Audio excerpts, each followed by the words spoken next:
friend! Yan ang gusto ko, hindi basta sasabihin sa'yo na ikaw ang mundo ko, kundi ikaw ang universe ko.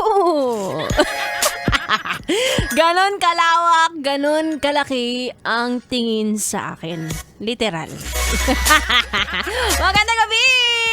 Mga yes, friend, it's me, the girl DJ Ganawa na kasama na hanggang alas 9 ng gabi. At dahil nga April 2 na ngayon, at Tuesday pa lang. Parang araw-araw ko ng rant yan. Para pagdating ng Thursday, hindi na ako maririnig magreklamo. Pero Monday, Tuesday, Wednesday, bagal na bagal tayo sa araw. Anyway, backtrack tayo sa mga naganap kahapon, dahil ang bali-balita ay may mga naloko, literal.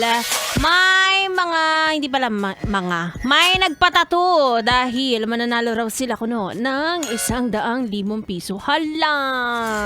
Ayan na bang sinasabi ko Ingat-ingatan yung mga biro nyo Kasi kung ako rin, kung may 100,000 pesos na nakalaan sa akin, makakalimutan kong April Fools. Makakalimutan ko talaga. Actually, ako naloloko-loko pa rin ako ng April 1 kasi wala akong pakialam sa araw.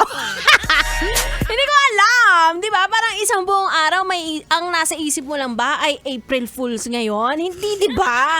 Ay nako, kaya lalo na't hindi naman lahat ng tao ngayon ay techie, maalam sa social media, 'di ba? O kaya yung iba hindi talaga nila alam yung konsepto ng April Fools. Ay nako. Cancel nyo na nga yan next year. Cancel nyo na starting next year para kasing halos araw-araw naman tayo naglolokohan. Gumawa pa kayo ng special na araw para dyan. Ewan ko sa inyo.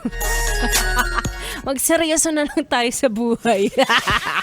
Anyway, mga yes friend, hindi ito biro dahil kasama niyo ako hanggang alas 9 ng gabi at mamaya kami ay live sa aming Facebook page Arias FM Manila. Siyempre kasama ko dyan si B-Boy Bibo. Kaya naman ituloy na natin ang tugtugan. Natuto ka lang, dito lang sa 101.1 Yes FM.